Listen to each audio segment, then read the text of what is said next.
मैं संदीप सिंह आप सबका स्वागत करता हूं आपके अपने प्यारे चैनल पांडे क्लासेस पर। और कैसे हैं आप सब? उम्मीद करता हूं कि सब बढ़िया होंगे, मस्त होंगे, मस्त ठंडी का आनंद ले रहे होंगे, चाय का आनंद ले रहे होंगे, मस्त पढ़ाई कर रहे होंगे। उम्मीद ऐसी ही है और उम्मीद पर दुनिया कायम है। ठीक है, चलिए तो आज हम जैसे कि पिछले लेक्चर में हमने बात किया था क्लास 9 के बच्चों के लिए मोशन के बारे में। मैंने मोशन A to Z पूरा कंप्लीट कर दिया है। अगर कहीं से कोई भी आपको दिक्कत हो तो आप पूछ सकते हैं। आज हम जो पढ़ने वाले हैं अपना फिजिक्स का क्लास 9 का second chapter force and laws of motion के बारे में पढ़ेंगे। ठीक है, अभी तक आपने बहुत सारे टर्म पढ़े होंगे, जैसे आपने डिस्टेंस पढ़ा, डिस्प्लेसमेंट पढ़ा, ये सब पढ़ा, स्पीड, वेलोसिटी। ठीक है, तो बेटा जब हमको काज ऑफ मोशन जानने की जरूरत पड़ती है कि what is the cause of motion, तो इसके लिए आपका एक चैप्टर बनाया गया, क्या? Force and laws of motion. तो बेटा किसी भी ऑब्जेक्ट का मोशन क्यों होता है? जब आप उसे फोर्स लगाते हैं। ठीक है, तो इसीलिए आज हम एक नया चैप्टर सीखने वाले हैं, क्या? Force and laws of motion. तो चलिए सबसे पहले हम लोग समझते हैं कि फोर्स क्या होता है। ठीक है, सभी लोग रजाई से निकल जाइए, एक कॉपी पेन उठाकर लिखना स्टार्ट कर दीजिए, जो मैं लिख रहा हूं या जो मैं बोल रहा हूं। तो सबसे पहली बात आती है सर, फोर्स क्या होता है? फोर्स आपका क्या है? Force is an external agent. किस फॉर्म में? इन द फॉर्म ऑफ पुश और पुल। तो आप सिंपल से आपसे कोई फोर्स पूछे, क्या sir? Force is a external agent in the form of push और पुल, जो क्या करता है? विच चेंज और try to change state of an object. Simple सी बात अगर मैं आपको समझाऊं तो फोर्स आपको क्या कहते हैं? पुश और पुल है। पुश और पुल कौन करता है? एक एक्सटर्नल एजेंट करता है ना, कोई बाहरी एक्सटर्नल एजेंट करेगा ना, तभी तो पुश या पुल करेगा वो। अच्छा, वो क्या करेगा? वो किसी ऑब्जेक्ट की स्टेट को या तो चेंज कर देगा या तो चेंज करने का प्रयास करेगा। जैसे आप दीवार पर जब फोर्स लगाते हो, जरूरी थोड़ी है उसकी स्टेट चेंज ही हो जाए, लेकिन आप बल लगा रहे हो ना, तो इसीलिए हम लोग कहते हैं कि which change are try to change state of an object. ठीक है, तो सिंपल सी बात, फोर्स क्या होता है बेटा? Force is an external agent in the form of push और pull which change are try to change state of an object. चलिए सिंपल सी डिफिनेशन मैंने आपको बताया। अब इसके बाद हम लोग जो बात करने वाले हैं, अच्छा स्टेट मतलब सर स्टेट ऑफ ऑब्जेक्ट मतलब सर अगर रेस्ट में है तो उसको मोशन में कर देगा, मोशन में तो उसको रेस्ट कर देगा, या उसकी डायरेक्शन को चेंज कर देगा। ठीक है, तो इस प्रकार से उसकी स्टेट को चेंज करेगा। ठीक, ये अभी मैं आपको जब इफेक्ट ऑफ फोर्स बताऊंगा वहां और क्लियर होगा आपको। तो सेकंड हेडिंग आप लोग लगाइएगा, what is the effect of force. What is effect of force? Force का क्या क्या इफेक्ट है? तो सबसे पहली बात बच्चा, इफेक्ट में अगर आप पढ़ोगे तो फोर्स क्या क्या कर सकता है sir? Sir force can bring an object from motion to rest. अगर कोई ऑब्जेक्ट मोशन में है, फोर्स लगा के आप उसको किस में ला सकते हो? रेस्ट में ला सकते हो। तो पहली बेटा क्या हो जाएगा? इसका इफेक्ट है force can bring an object from motion to rest. अच्छा, अगर दूसरे बेटा इफेक्ट की बात करें तो इसी का जस्ट अपोजिट, अगर कोई ऑब्जेक्ट रेस्ट में है तो फोर्स लगा के आप उसको मोशन में कर सकते हो। तो force can bring an object from rest to motion. क्या बच्चे? From rest to motion. ठीक है, अच्छा इसके बाद अगर आप बात करें तो फोर्स क्या कर सकता है? किसी भी ऑब्जेक्ट की स्पीड को या तो बढ़ा देगा या तो उसकी स्पीड को घटा देगा। तो सिंपल सा तो हम लोग क्या कहेंगे? Force can change the speed of an object. यहां लिख दे रहा हूं बेटा तीसरा इफेक्ट, क्या?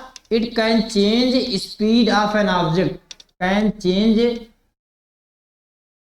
Speed of an object. Speed of an object मतलब सर या तो किसी ऑब्जेक्ट की स्पीड को बढ़ा देगा या किसी ऑब्जेक्ट की स्पीड को घटा देगा। ठीक है, चेंज में दोनों इंक्रीज और डिक्रीज आ जाएगा। अच्छा, और अगर हम लोग बात करें सर, फोर्स क्या कर सकता है sir? Force can change the direction of an object. क्या? Force can change direction of an object. किसी भी ऑब्जेक्ट की डायरेक्शन को चेंज कर सकता है। Direction of an object, force can change direction of an object. अच्छा, और क्या कर सकता है सर? सर फोर्स किसी भी ऑब्जेक्ट की शेप एंड साइज को चेंज कर सकता है। जैसे बेटा आप लोग जो बच्चे यहाँ रूम लेकर रहते होंगे वो आटा तो गूंथते होंगे, तो बेटा जब आप आटा गूंथते हो तो उसकी शेप एंड साइज को क्या करते हैं? चेंज कर देते हैं फोर्स लगा के। तो बेटा क्या सिंपल सी बात sir, it can change shape and size of an object, can change shape and size, ठीक है, shape and size of an object. तो सिंपल से आपने क्या सीखा सर इफेक्ट ऑफ फोर्स में? सर फोर्स क्या कर सकता है, कोई आप अगर रेस्ट में जाए, आप रेस्ट में हैं थोड़ा, कोई अगर आपको धक्का देता, आप मोशन हो जाते हो, सिंपल सी बात, force can rest an object from rest to motion. या कोई साइकिल चला रहा है, मूव कर रहा है, आप आगे आ गए, साइकिल रुक जाती है अगर आप बहुत ज्यादा फोर्स लगा दिए तो। या कोई ऐसी चीजें आ गई, साइकिल सामने तो साइकिल अपने आप रुक जाएगी क्योंकि फोर्स लगेगा। तो बड़ा फोर्स क्या करता है, कोई ऑब्जेक्ट अगर मोशन में उसको रेस्ट में ला सकता है। अगर फोर्स क्या करता है, जब आप साइकिल चला रहे हो, अगर आपको डायरेक्शन को चेंज करना है तो कुछ फोर्स लगा के डायरेक्शन चेंज करते हो। तो सिंपल सी बात, force can change the direction of an object. या सिंपल सी अगर आप समझना चाहें एग्जांपल द्वारा, तो बेटा जब आप किसी भी ऑब्जेक्ट को सर्कुलर पाथ में रिवॉल्व करते हैं, उसको घुमाते हैं, तो आप फोर्स लगाते रहते हैं ना, सेंटर तरफ फोर्स लगता है, सेंट्रीपिटल फोर्स, तो क्या करता है उसकी डायरेक्शन को चेंज करता रहता है, ठीक है। और हम लोग बात करें तो फोर्स क्या करता है सर, किसी भी ऑब्जेक्ट की स्पीड को घटा बढ़ा सकता है। जाहिर सी बात है बेटा, अगर फुटबॉल आप किक करते हैं, मान लीजिए फुटबॉल पहले चल रहा है, आप उसको स्पीड बढ़ाना है, एक फोर्स और लगा दीजिए। या फुटबॉल बहुत तेज चल रहा है, आप फोर्स लगा के उसकी स्पीड को कम कर सकते हैं। सिंपल सी बात है सर, आप अपने दैनिक जीवन में बहुत सारी चीजें इसका देखते होंगे। And last, force can change shape and size of an object. उम्मीद करते हैं आपको समझ में आ गया होगा, हम आगे चलते हैं। आप लोग बात करते हैं नेक्स्ट टॉपिक के बारे में। वो टॉपिक क्या है बच्चा आपका? इनर्शिया है। बड़ा इंपॉर्टेंट टॉपिक है, बच्चे बड़े कंफ्यूज रहते हैं। इनर्शिया जिसको लोग कहते हैं जड़त्व, क्या कहते हैं बच्चे? जड़त्व। इनर्शिया को हम लोग क्या कहते हैं? जड़त्व। जड़त्व क्या कहता है, अगर इसको प्यारी भाषा में अपनी भाषा में समझे तो जड़त्व, मैं जैसे हूं मुझको वैसे रहने दो। क्या? मैं जैसे हूं मुझको वैसे रहने दो, यही बेटा क्या है? जड़त्व है। अगर इसको समझाएं तो बेटा अगर कोई ऑब्जेक्ट रेस्ट में है तो कहता है कि हमको रेस्ट में रहने दो। अगर कोई ऑब्जेक्ट मोशन में है, ठीक है, यूनिफॉर्म मोशन कहते हैं। अगर कोई जब यूनिफॉर्म मोशन मतलब कांस्टेंट वेलोसिटी से मूव कर रहा है तो कहता है हमको यूनिफॉर्म रहने दो मोशन में। तो ऑब्जेक्ट की जो ये प्रॉपर्टी है कि वो अपने स्टेट के चेंज होने का जो अपोज करता है, जिस स्टेट में उस स्टेट में रहना चाहता है, ऑब्जेक्ट की इसी प्रॉपर्टी को हम प्यार से इनर्शिया कहते हैं। क्या कहते हैं? इनर्शिया। तो क्या कहोगे अगर अंग्रेजी भाषा में लिखना हुआ बच्चा को एग्जाम में, तो क्या लिखेंगे? If object is in rest remain at rest, and if object is in uniform motion remain in uniform motion. This property of an object is called inertia.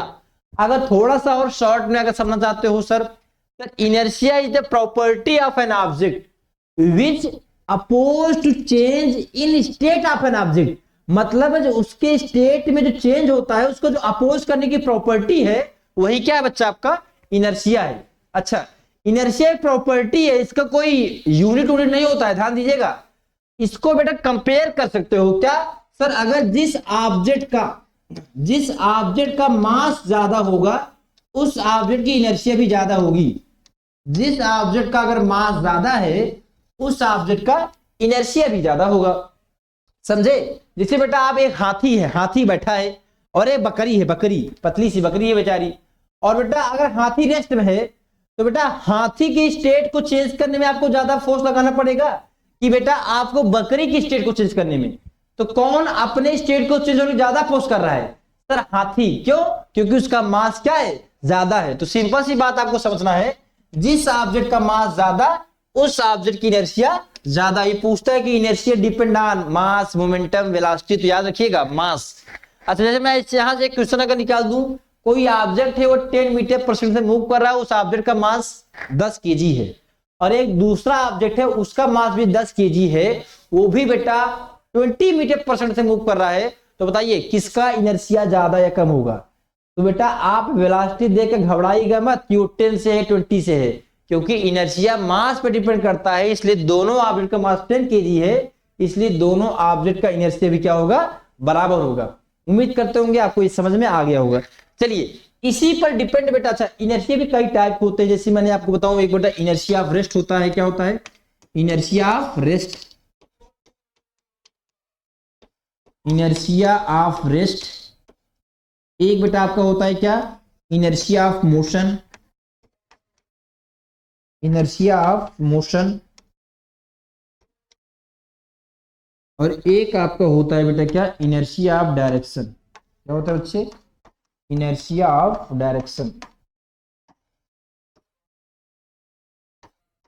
Inertia of rest, inertia of motion and inertia of direction. Inertia of rest का मतलब sir, अगर कोई object rest में है तो rest में रहना चाहेगा, ऑब्जेक्ट की यह प्रॉपर्टी जो है उसी को इनर्शिया ऑफ रेस्ट कहते हैं। इनर्शिया ऑफ मोशन का मतलब अगर कोई ऑब्जेक्ट मूव कर रहा है तो मूव करना चाहेगा, ठीक है, ऑब्जेक्ट की इस प्रॉपर्टी को इनर्शिया ऑफ मोशन कहते हैं। इनर्शिया ऑफ डायरेक्शन, अगर कोई ऑब्जेक्ट क्या होता है बेटा, वो अपने डायरेक्शन के चेंज होने का अपोज करता है, जो ऑब्जेक्ट की अपोज करने की प्रॉपर्टी है, डायरेक्शन के चेंज होने की अपोज करने की प्रॉपर्टी, उसी को हम इनर्शिया ऑफ डायरेक्शन कहते हैं। अगर आप एग्जांपल देखते होंगे इनर्शिया ऑफ रेस्ट का, तो आपको अगर इनर्शिया ऑफ रेस्ट का एग्जांपल बताऊं तो आपने प्रैक्टिकल भी किया होगा, मैंने ऑफलाइन क्लास में इसका प्रैक्टिकल भी कराया है। अगर कोई ग्लास ले लीजिए, ग्लास के ऊपर कोई एक कार्डबोर्ड रख दीजिए, और उस कार्डबोर्ड मतलब थोड़ा सा एटीएम रख दीजिए, कुछ भी रख दीजिए जिसमें उसको ढक ले ग्लास को, ठीक है। और अगर यहाँ अगर मेरे पास ऐसी सुविधा होती तो मैं जरूर आपको प्रैक्टिकल करके बताता, लेकिन यहाँ ऐसी सुविधा है नहीं तो ऑनलाइन क्लास में आपको प्रैक्टिकल करके जरूर बताता। देखिएगा मैं क्या कर रहा हूँ, अगर मैंने ग्लास लिया, ग्लास के ऊपर कोई आप कार्डबोर्ड टाइप का रख दो, कार्डबोर्ड इन द सेंस कोई पेपर टाइप का, ठीक है, कार्डबोर्ड नहीं पूरा पूरा बक्सा रख दो, पेपर टाइप रख दो, थोड़ा सा हेवी हो, नहीं तो पता लगा पेपर उड़ जाए, पेपर रखे। अब बेटा उसके ऊपर एक सिक्का रख दो।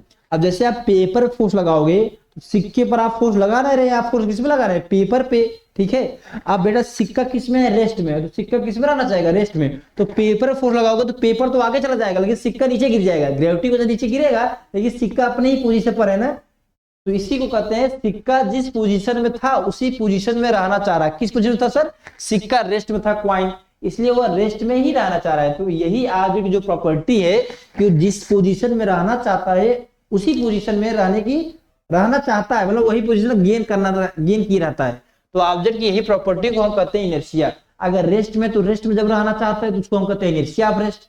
अगर मोशन में तो मोशन में रहना चाहता है। जैसे आपने देखा होगा, जैसे मान लीजिए मैं बस से सफर कर रहा हूं, मान लो ये बस है जहां मैं पढ़ा रहा हूँ, बस से मैं बस पे खड़ा हूं, ठीक है, और बस मूव कर रहा है, समझिएगा, बस क्या कर रहा है, मूव कर रहा है। तो बेटा जैसे बस मूव कर रहा है, मान लो बस अचानक रुक गया, क्या हो गया, बस अचानक रुक गया, तो ध्यान समझिएगा सर, बस मूव कर रहा था, ठीक है, और बेटा उसके साथ हम भी मूव कर रहे थे।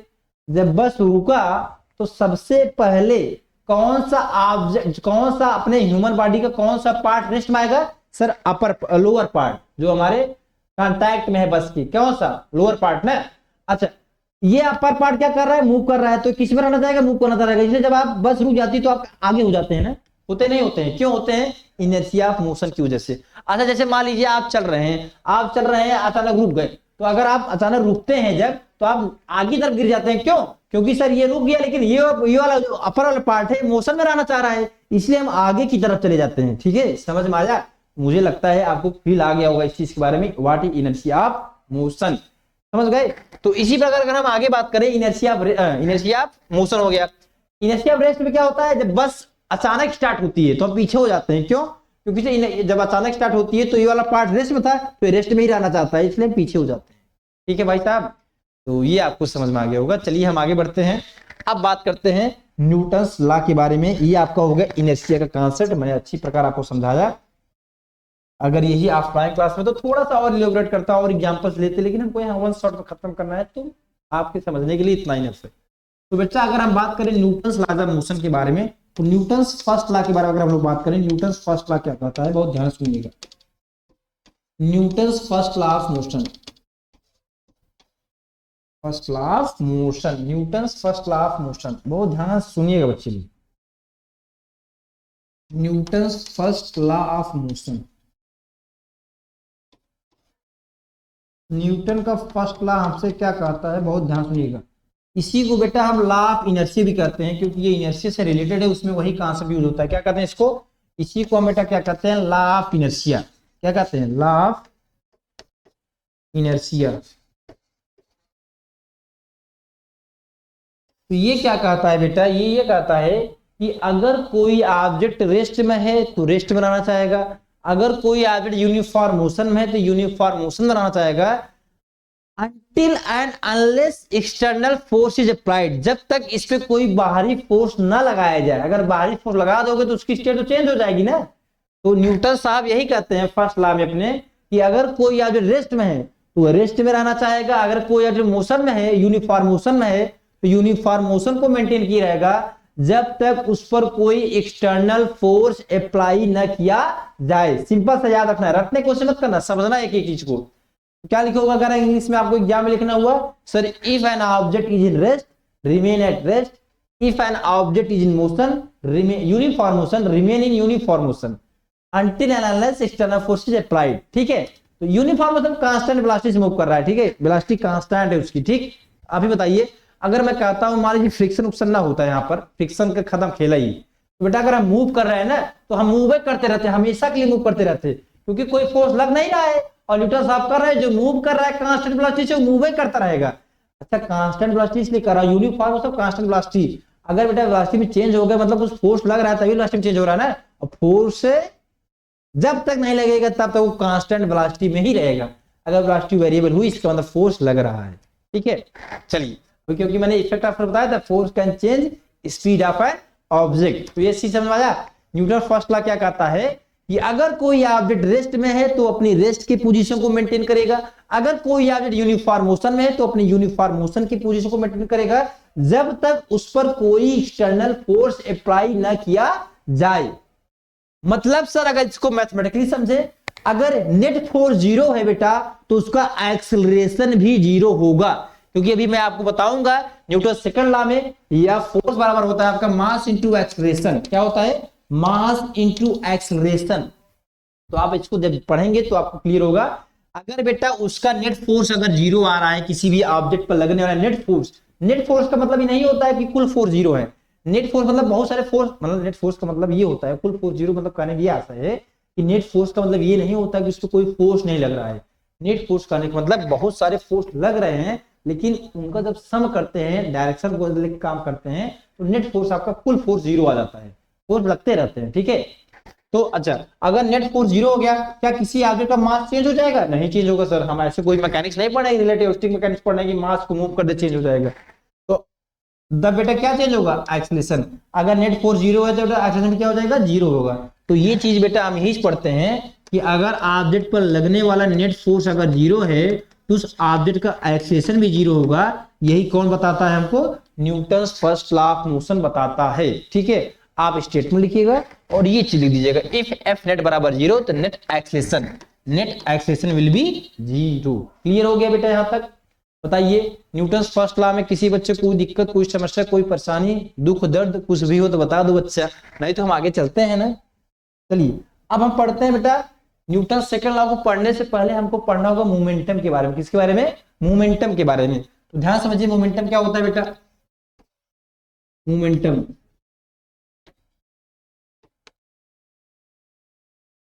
को दिखाते हैं पी से, किसी कहते हैं पी से। ठीक है, मोमेंटम क्या होता है अगर हम मैथमेटिकली बात करें तो मोमेंटम क्या होता है बेटा? It is the product of mass and velocity. क्या कहते हैं इसको? It is the product of mass, it is the product of mass and velocity, it is the product of mass and velocity. तो momentum आपका जो होता है बेटा ये क्या होता है? Mass into velocity, m into V. ठीक है, क्या होता है? m into V. बेटा ये आपका एक वेक्टर क्वांटिटी है। ठीक है, कैसी क्वांटिटी है? ये आपकी एक वेक्टर क्वांटिटी है। इसका जो यूनिट होता है क्या बच्चे? यूनिट होता है आपका केजी मीटर पर सेकंड। क्या होता है बच्चे? केजी मीटर पर सेकंड। अच्छा, अगर मोमेंटम को आपको समझाऊं, थोड़ा सा फील आपको अगर फील चाहिए इसके बारे में तो ध्यान समझिएगा। मोमेंटम का मतलब quantity of motion contained in any object. उसमें जो क्वांटिटी ऑफ मोशन, जो इफेक्ट आता है, इफेक्ट समझता हूं। जैसे मान लो बेटा एक बकरी है, क्या है? बकरी है। एक बकरी आके तुमसे लड़ गई, सर बकरी आके लड़ गई, चलिए ठीक है। एक बेटा बकरी नहीं है, हाथी है। क्या है? हाथी है। हाथी आके लड़ गई, थोड़ा किसका इफेक्ट तुम्हारे ऊपर ज्यादा पड़ेगा? तो आप कहेंगे सर हाथी का इफेक्ट ज्यादा पड़ेगा। तो वही जो इफेक्ट पड़ता है, जो क्वांटिटी ऑफ मोशन होती है उसी को मोमेंटम कहते हैं। तो बेटा जिसका मास ज्यादा था उसका इफेक्ट ज्यादा आया, और इफेक्ट को हम क्या कर रहे हैं, मोमेंटम कर रहे हैं। तो मतलब momentum is directly proportional to mass, मतलब जिस ऑब्जेक्ट का मास ज्यादा उसका इफेक्ट ज्यादा, इफेक्ट ज्यादा तो मतलब मोमेंटम ज्यादा। ठीक है। अच्छा, अगर मान लीजिए कोई एक साइकिल से आ रहा है एकदम धीमे धीमे धीमे धीमे धीमे धीमे, आगे हमसे टकरा गया, और कोई मोटरसाइकिल से आ रहा है बाइक से घिर करते हुए जब आया, तो घिर करते हुए बेटा हमसे टकराएगा, तो किसका इफेक्ट हमारे ऊपर ज्यादा पड़ेगा? सर जिसकी स्पीड, जिसकी वेलोसिटी ज्यादा थे उसकी इफेक्ट ज्यादा पड़ेगी। तो आप देखते हो मेरे भाई साहब अपने दैनिक जीवन में, तो सर जिसकी वेलोसिटी ज्यादा उसकी वजह से इफेक्ट ज्यादा, तो उसका मोमेंटम ज्यादा, उस ऑब्जेक्ट का मोमेंटम ज्यादा। ठीक है। तो बेटा जब इसको एक साथ लिखते हैं तो एक कांस्टेंट आता है, उस कांस्टेंट की वैल्यू को हम k बराबर 1 लिख देंगे, तो हमारा जो फार्मूला बनता है वो बनता है p बराबर मास इंटू वेलोसिटी। क्या बनता है? Mass into velocity. एक टर्म यहाँ और होता है बेटा, आपके एनसीईआरटी में नहीं लेकिन जानते रहिए, इंपल्स। क्या होता है? इंपल्स। मैं इसको भी यही इलेबोरेट कर दे रहा हूं, समझ लीजिएगा। ठीक है, चलो। इंपल्स, इंपल्स क्या होता है बेटा? ये होता है आपका चेंज इन मोमेंटम। कैसे होता है मैं आपको इसको बता रहा हूं, ध्यान समझिएगा। इंपल्स मतलब होता है जब किसी भी, कोई भी फोर्स जब बहुत शॉर्ट इंटरवल टाइम के लिए लगता है तो उसी को इंपल्स कहते हैं। जैसे आप क्रिकेट खेलते हो, जब आप क्रिकेट खेलते हो तो जब बैट लगाते हो बेटा, तो जब फोर्स लगाते हो तो जब फोर्स लगता है तो बहुत कम समय के लिए लगता है। तो force acting for short duration, short interval of time, very short time. ठीक है, दैट इज कॉल्ड इंपल्स। तो बेटा इंपल्स क्या हो गया? आई बराबर होता है फोर्स इंटू टाइम। क्या होता है? Force into time. ये चेंज इन मोमेंटम के बराबर होता है। किसके बराबर होता है? इंपल्स बराबर होता है क्या बच्चे? Change in momentum. मोमेंटम बराबर नहीं बदलू, मोमेंटम बराबर नहीं होता है, change in momentum, change in momentum. अच्छा, चेंज इन मोमेंटम कहने का मतलब क्या है इस तरह का? आप थोड़ा सा इसको समझें तो देखिए, यहां पर मैं आपको समझा रहा हूं एक चीज और, कि अगर कोई ऑब्जेक्ट है, यहां लिख दो बेटा। अच्छा, मैं थोड़ा सा अलग पेज ले लेता हूं, फिर इसको मैं पीछे कर लूंगा समझाने के लिए। देखो, जैसे मान लो कोई ऑब्जेक्ट है, मास m का है, उसकी शुरुआत में वेलोसिटी कितनी है? इनिशियल वेलोसिटी u है बच्चा इसका। तो बेटा इसका जो मोमेंटम होगा शुरुआत में, इनिशियल मोमेंटम हो जाएगा, वो कितना हो जाएगा? Mass into initial velocity, mass into initial velocity. अच्छा, अब कुछ टाइम के बाद क्या हुआ? हमने इसे फोर्स लगाया, जब हमने इसे फोर्स लगाया बच्चे, तो इसकी वेलोसिटी बढ़ गई, v हो गई। कितनी हो गई? v हो गई। अब इसका जो फाइनल मोमेंटम होगा वो क्या हो जाएगा? Mass into final velocity. ये कब हुआ? आफ्टर टाइम t, जब हमने फोर्स अप्लाई किया इस पे तब। ठीक है। तो अगर आपसे कोई पूछे कि चेंज इन मोमेंटम कितना हो जाएगा, चेंज को हम लिखाते हैं डेल से। किसको? डेल से। तो यहां पर चेंज इन मोमेंटम आपका हो जाएगा क्या? Mass into final velocity minus mass into initial velocity. ये आपका हो जाएगा क्या? m बराबर, m कॉमन ले लो, v माइनस u। तो यही क्या हो गया आपका? Change in momentum. अब पीछे देखिए बेटा, इंपल्स आपने क्या लिखा है? f into T. तो बेटा अगर हम यहां से देखें, ये लिख दे रहा हूं, देखिए इंपल्स क्या लिखा था आपने? f into T. बेटा f क्या होता है? अभी f क्या होता है मोमेंटम टर्म में, जब आपको सेकंड लॉ पढ़ा दूंगा तब क्लियर होगा, न्यूटन सेकंड लॉ। ठीक है, चलिए न्यूटन सेकंड लॉ कंप्लीट कर लेते हैं, फिर ही इसके बाद फिर इस पर आते हैं। ठीक है, ये आपको समझ आ गया चेंज इन मोमेंटम। अब देखिए Newton second law of motion हमसे क्या कहता है, बहुत ध्यान समझिएगा। क्या बच्चे? Newton second law of motion, इसका स्टेटमेंट याद रखिएगा। Newton second law of motion.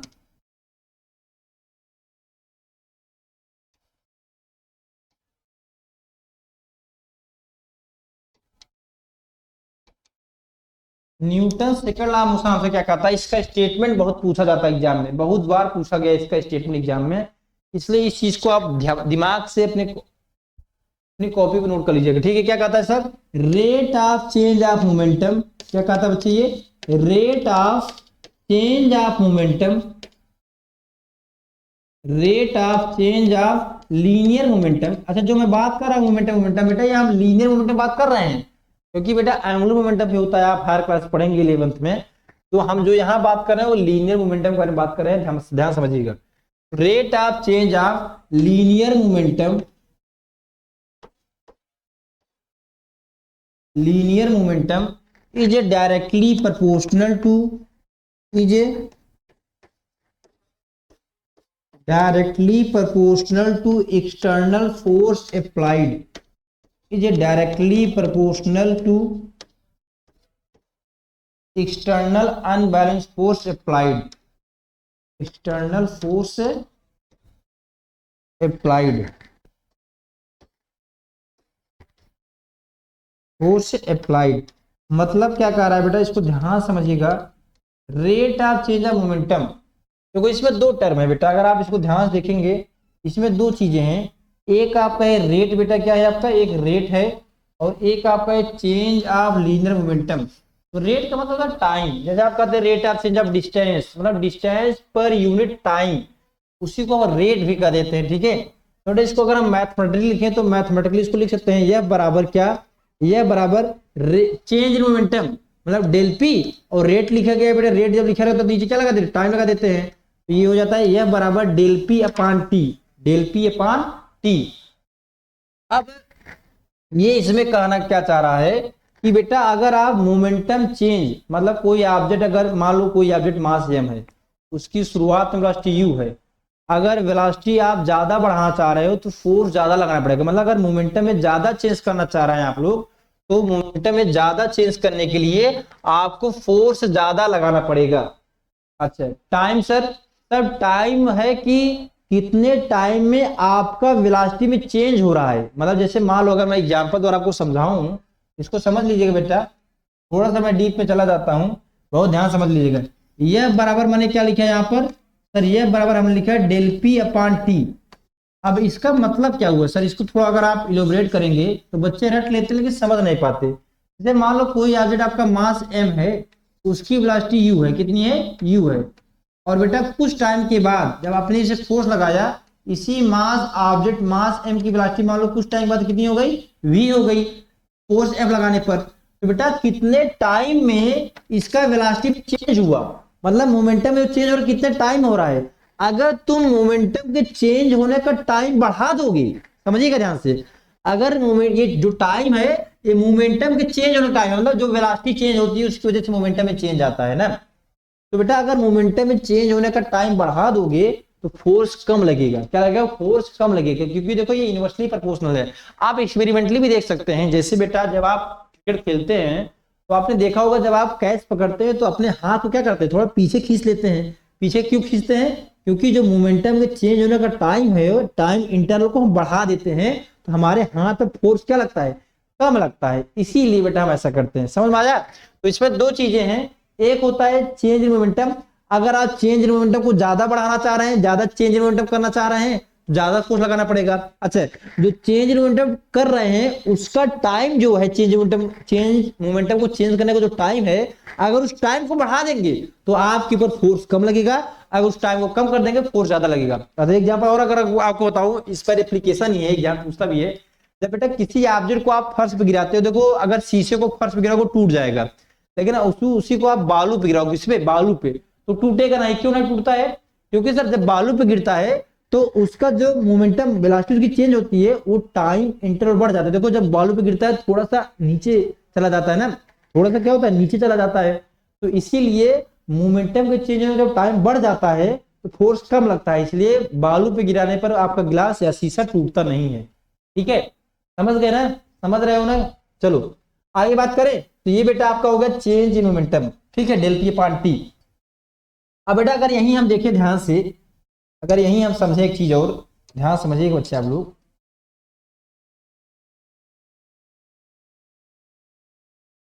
देखो अब जैसे आपसे एग्जाम में पूछता है कि डेरिवेट द फोर्स बराबर मास इनटू एक्सेलरेशन, उसको हम लोग कैसे करते हैं बेटा, यही से करते हैं क्या सर, ये बराबर हमारा होता है क्या, डेल पी अपान टी। क्या होता है, इसका आप थोड़ा सा स्टेटमेंट लिख लीजिएगा, मैं ऐसे ही मैथमेटिकली कर दे रहा हूं। तो यह बराबर del P upon T, del P का मतलब sir final momentum minus initial momentum upon time.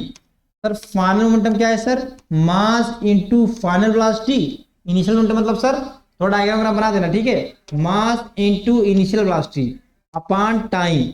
अब सर यहां हम यह अगर कॉमन लेंगे तो यहाँ पर क्या हो जाएगा सर, v माइनस यू और अपान टाइम, और v minus you upon time ये क्या होता है, एक्सेलरेशन आपने पढ़ा है ना, rate of change of velocity. तो ये और क्या होता है आपका v minus you upon T होता है। तो बेटा हम लोग v minus you upon T के तरफ क्या लिखेंगे, एक्सेलरेशन। तो जो आपका फोर्स आएगा बेटा ये आपका क्या आ जाएगा, मास इंटू एक्सेलरेशन। तो ये भी हमको प्रूव करने देता है कि प्रूव दैट ये बराबर m में।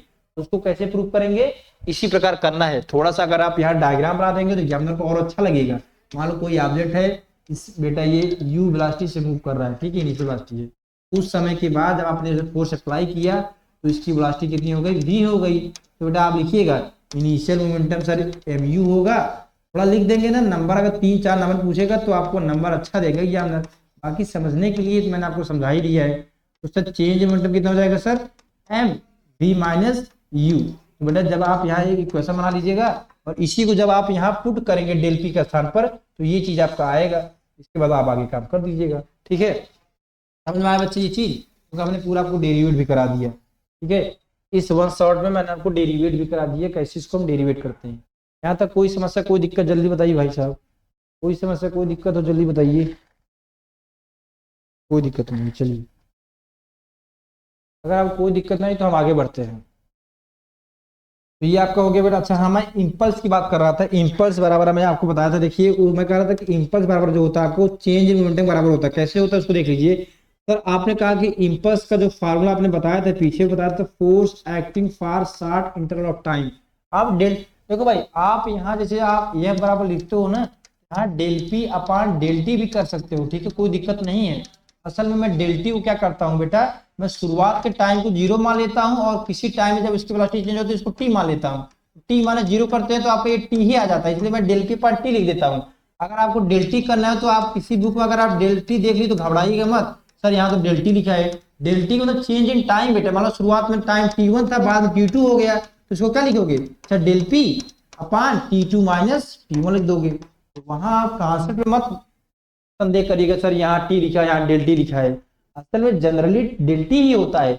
मैं शुरुआत के टाइम को 0 लेता हूँ और बाद के टाइम को टी लेता हूँ, तो डेल टी मतलब क्या, final time minus initial time.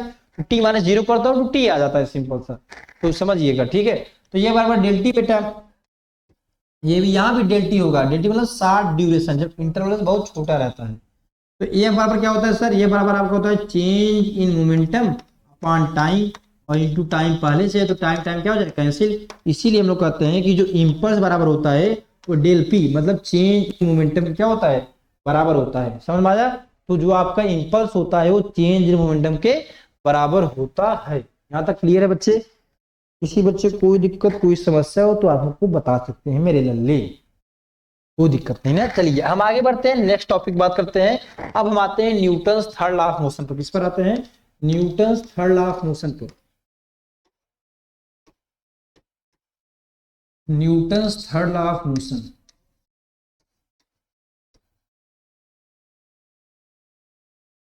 Newton's third law of motion क्या कहता है, बहुत ध्यान समझिएगा बेटी।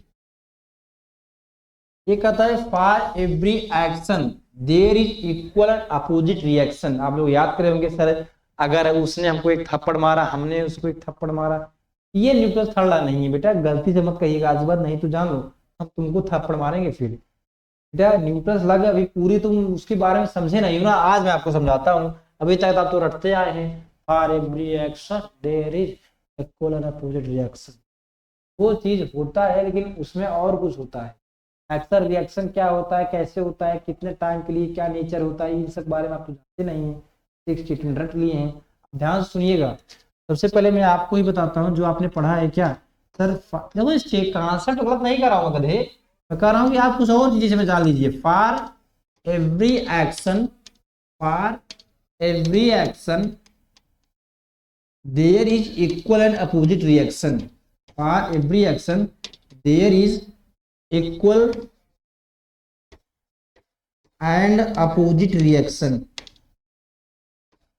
For every action there is equal and opposite reaction.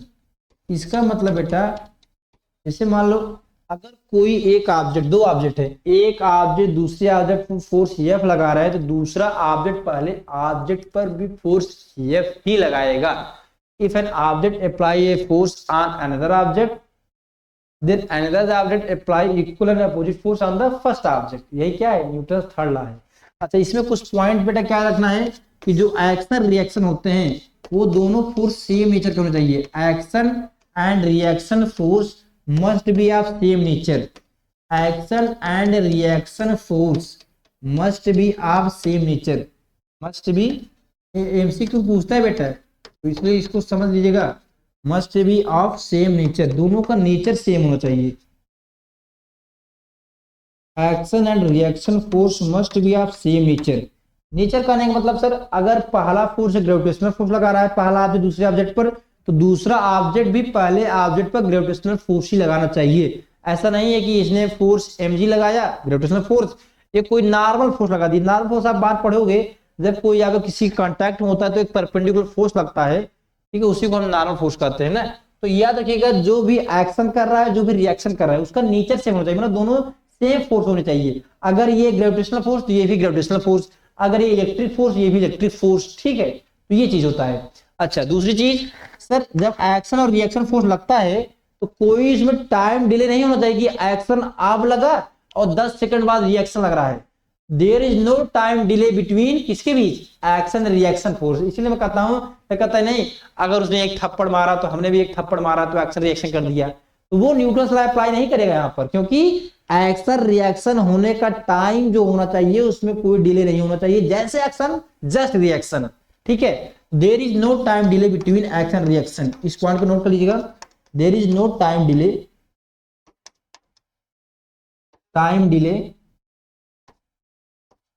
between action and reaction force, between action and reaction force, action and reaction force, there is no time delay between action and reaction force, ठीक है, ये समझ आया। अच्छा ये हो जाता, ठीक है बेटा, जो फोर्स ऐड करता है that act on two different body, action किसी और पर रिएक्शन किसी और पर। जैसे आप चलते हो बेटा, आप एक्शन करते हो किस पे, सर हमने एक्शन किया अर्थ पे और अर्थ ने हम पे पीछे की तरफ आगे तरफ फोर्स लगाया, हमने आगे हम अच्छा, हम चलते क्यों हैं, चलते इसीलिए हैं क्योंकि ये फ्रिक्शन फोर्स काम करता है, ठीक है। अगर फ्रिक्शन फोर्स ना होता हम ऐसे चलते गिर जाते आराम से, चलते ऐसे सरक जाते। करिए अगर किसी आप प्लेन पर या आप सरकऊ वाला जब मेला वाला देखने जाते हैं सरकते हैं, या स्कूल स्कूल लगा होता है सरकने वाला, उसको फ्रिक्शनलेस बना दिया जाता तभी आप सरक पाते हैं। अगर बेटा फ्रिक्शन आ जाए ना, अब ऐसे लटके रहेंगे वहीं पर, ठीक है। अगर किसी भी सरफेस को फ्रिक्शनलेस कर दोगे ना तो चलते ही रहोगे, सब घूमते ही रहोगे, ठीक है, हमेशा घूमते रहोगे, हमेशा चलते रहोगे, जबकि फ्रिक्शन है ना, ये तुमको रोकने वाला कोई है ही नहीं।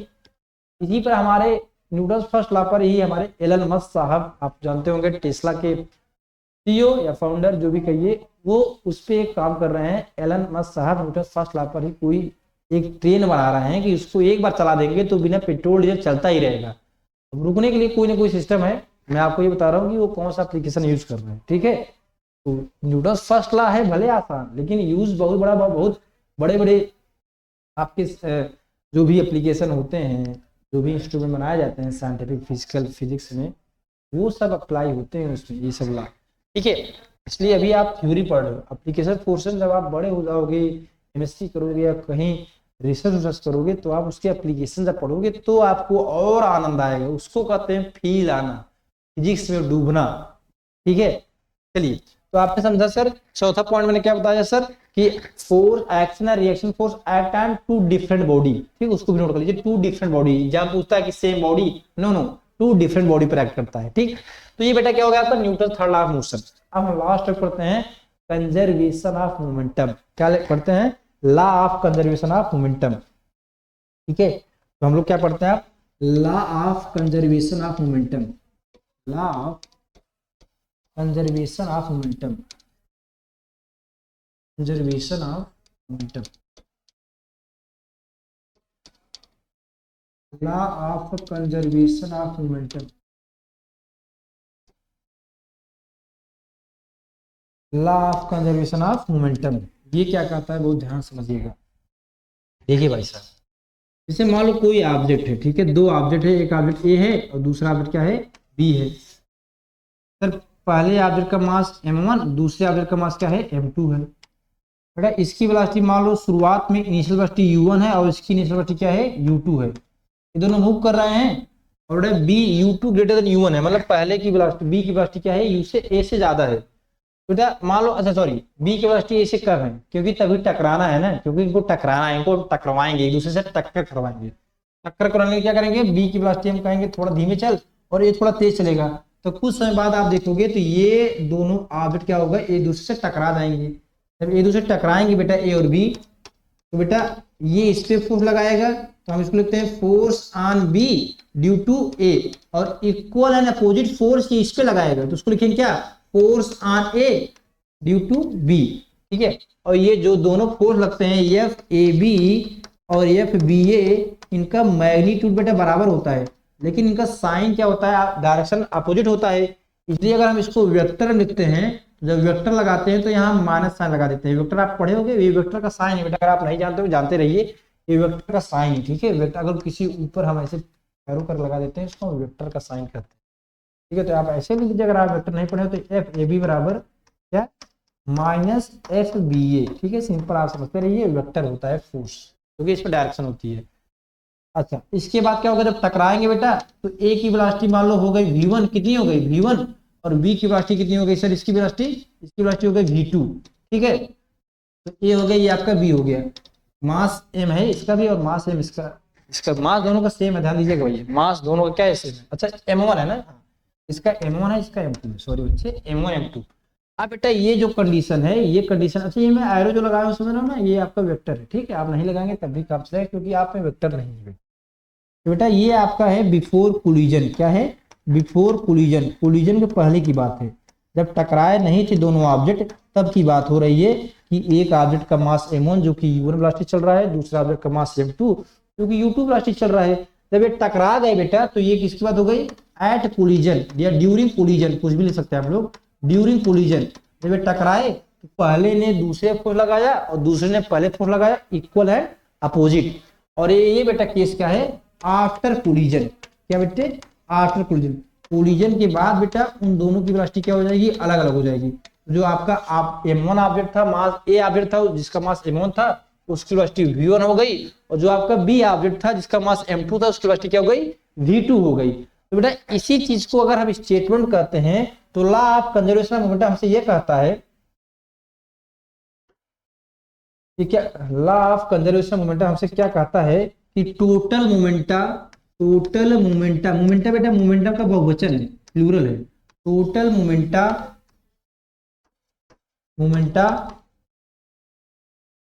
बिफोर कोलिजन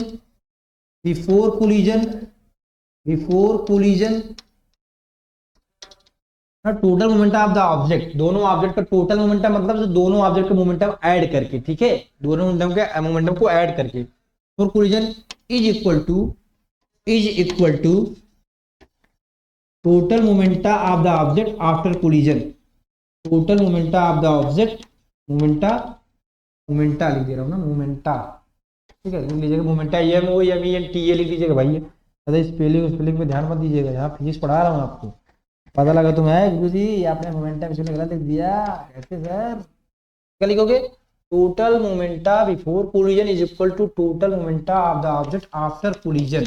ये कौन कहता है बेटा, ये ही हमारा law of conservation of momentum कहता है। क्या कहता है, law of conservation of momentum. मतलब टोटल मोमेंटा का मतलब सर, मान लो शुरुआत में जो आपका ऑब्जेक्ट था बेटा, उसकी u1 बेटा, और ये आपका u2, मास m1 m2, टोटल मोमेंटम जो लिखोगे तो पहले ऑब्जेक्ट का मोमेंटम क्या लिखोगे, m1 u1, टोटल का है तो दूसरे ऑब्जेक्ट को भी ऐड करोगे m2 u2, बराबर क्या करा है, ये तो बिफोर कोलिजन की बात हो गई। जब ये कोलाइड कर लिया, इसके बाद आफ्टर कोलिजन की बात क्या होती है, ये ऑब्जेक्ट ये है आपका m1 जो कि u1 वेलोसिटी हो गई, और दूसरा ऑब्जेक्ट क्या है आपका m2 जिसकी वेलोसिटी कितनी हो गई, v2 हो गई। तो इसका मोमेंटम क्या हो जाएगा, m1 v1, तो क्या लिखोगे, m1 v1 plus m2 v2। यही हमसे कौन बताता है बेटा, यही हमसे कहता है law of conservation of momentum, कि total momentum of the both object before collision, ऐसे लिख सकते हैं क्या, total momentum of the both object before collision is always equal to total momentum of the object after collision. बताइए यहां तक किसी बच्चे को कोई दिक्कत, कोई समस्या, बताइए भाई साहब, यहां तक किसी बच्चे को कोई दिक्कत भाई, यहां तक सबको क्लियर है, एक एक चीज आपको क्लियर होना चाहिए, कहीं से कोई दिक्कत हो बता दीजिए हमको, आपके सोल्यूशन मैं आपको दे दूंगा और आपकी चीजें क्लियर हो जाएंगी। ठीक है, अच्छा इसको अगर प्रूफ करने को आगे एग्जाम में प्रूफ ही कर सकते हैं आप लोग, प्रूफ करने में बहुत बड़ी बात नहीं बेटे, अगर आप इसको प्रूफ करना चाहते तो प्रूफ भी कर सकते हैं। तो आपने ऑफलाइन क्लास में हमने इसको प्रूफ कराया है, ठीक है, अगर आपको प्रूफ चाहिए तो हम भी आपके लिए बता देंगे आपको किसी लेक्चर में, अगर आप कमेंट करेंगे, आप कमेंट जरूर करिएगा।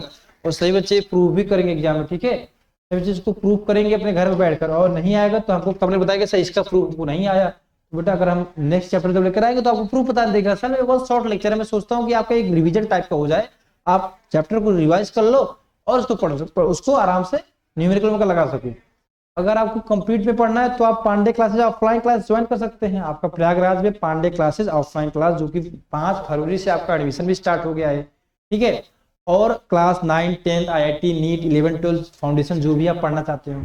अगर आप प्रयागराज के नहीं हैं, आप दूर दराज इलाके के हैं, तो आप पांडे क्लासेस ऐप को ज्वाइन कर सकते हैं। वहां आपको फुल डिटेल्ड में एक एक क्वेश्चन, एक एक टॉपिक, पूरा PDF आपको दिया जाएगा, मॉड्यूल दिया जाएगा, हर चीज वहां आपको अवेलेबल कराया जाएगा, ठीक है।